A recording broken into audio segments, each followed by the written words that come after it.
कधीकधी काही आकडे वरवर पाहता त्यांचा एकमेकांशी काही संबंध वाटत नाही, पण जेव्हा आपण त्यांना एकत्र जोडतो तेव्हा देशाच्या प्रगतीची एक मोठी गोष्ट समोर येते. आज आपण अशाच काही आकड्यांमधून भारताची कहाणी उलगडून पाहणार आहोत. बरं, विचार करा, 4300 सेल टॉवर्स आणि पवन ऊर्जेतला एक विक्रम. आता ह्या दोन पूर्णपणे वेगळ्या वाटणाऱ्या गोष्टींमध्ये काय साम्य असू शकतं, नाही का? चला, याच प्रश्नाचं उत्तर शोधूया. तर आपली गोष्ट सुरू होते पायाभूत सुविधांच्या उभारणीपासून, म्हणजे अशा नेटवर्क्सपासून जे आपल्या देशाच्या प्रगतीचा खरा पाया रचत आहेत. आपला पहिला आकडा आहे 4300. हो, भारती एअरटेलने पूर्व उत्तर प्रदेशातल्या तब्बल 48 जिल्ह्यांमध्ये एवढ्या नवीन 5G साईट्स उभारल्या आहेत. याचा अर्थ काय? तर डिजिटल कनेक्टिव्हिटी आता फक्त मोठ्या शहरांपुरती मर्यादित राहिलेली नाहीये, ती खेडोपाडी ग्रामीण भागांपर्यंत वेगाने पोचतेय. आणि मग दुसरा आकडा आहे 3000. हा आकडा आहे पश्चिम बंगालच्या निवडणुका सुरळीत पार पाडण्यासाठी इतर राज्यांमधून तैनात करण्यात आलेल्या पोलीस कर्मचाऱ्यांचा. आता बघा, हे सुद्धा एका मोठ्या राष्ट्रीय मोहिमेचंच उदाहरण आहे, पण हे आहे देशाच्या सुरक्षेसाठी आणि प्रशासनासाठी. म्हणजे बघा, एका बाजूला आपण लाखो लोकांसाठी डिजिटल नेटवर्क उभं करतोय आणि दुसऱ्या बाजूला लोकशाही प्रक्रिया सुरळीत चालावी म्हणून एक सुरक्षा नेटवर्क. दोन्ही गोष्टी वेगवेगळ्या वाटल्या तरी त्या एकच मोठ्या राष्ट्रीय मोहिमेचा भाग आहेत. देशाच्या मजबूतीसाठी दोन्हीही तितक्याच आवश्यक आहेत. चला, आता पायाभूत सुविधांवरून जरा अर्थव्यवस्थेकडे वळूया. इथे आपल्याला देशांतर्गत कामगिरी आणि बाहेरून येणारी आव्हानं या दोन्ही बाजू पाहायला मिळतील. पुढचा आकडा तर बघा, 5.03 लाख कोटी रुपये. हो, एवढ्या प्रचंड रकमेचे व्यवहार फक्त एका वर्षात सरकारच्या जेम पोर्टलवरून झाले आहेत. यावरून देशातली आर्थिक उलाढाल किती मोठी आहे याचा अंदाज येतो. पण थांबा, गोष्ट इतकी सरळ नाहीये. हा आकडा जरी खूप मोठा दिसत असला तरी तो मागच्या वर्षाच्या तुलनेत 7.4% कमी आहे.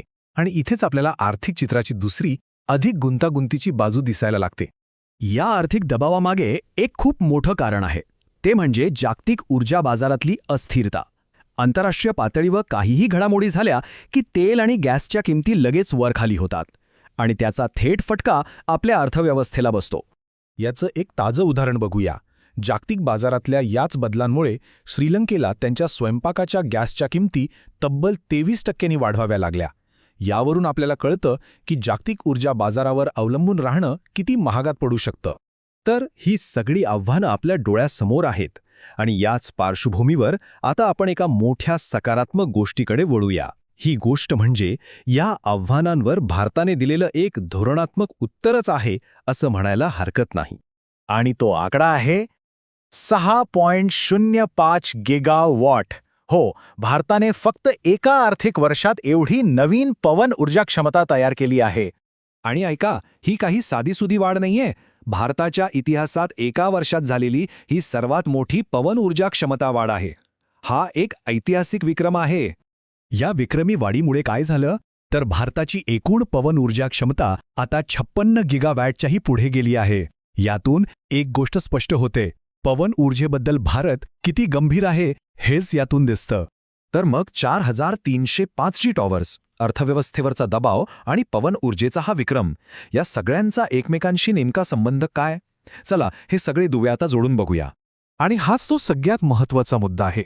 भारताची जी ही नवीकरणीय ऊर्जा क्षमता वाढतेय ती फक्त पर्यावरणासाठी नाही, तर देशाच्या ऊर्जा सुरक्षेसाठी सुद्धा तितकीच, किंबहुना त्याहून जास्त महत्त्वाची आहे. आता विचार करा, एका बाजूला 5G टॉवर्ससारख्या पायाभूत सुविधांसाठी आपल्याला प्रचंड ऊर्जा लागणार आहे, बरोबर? दुसऱ्या बाजूला आंतरराष्ट्रीय बाजारातल्या अस्थिरतेमुळे होणारा आर्थिक फटका आपल्याला टाळायचा आहे. इथेच पवन ऊर्जेसारखी स्वच्छ ऊर्जा कामाला येते. ती आपल्याला या दोन्ही गरजा पूर्ण करायला मदत करते, आपल्याला आत्मनिर्भर बनवते आणि सोबतच हवामान बदलाची उद्दिष्ट गाठायलाही मदत करते. हे सगळे दुवे इथेच अगदी परफेक्ट एकत्र येतात. आणि मग शेवटी हाच एक मोठा प्रश्न आपल्यासमोर उभा राहतो.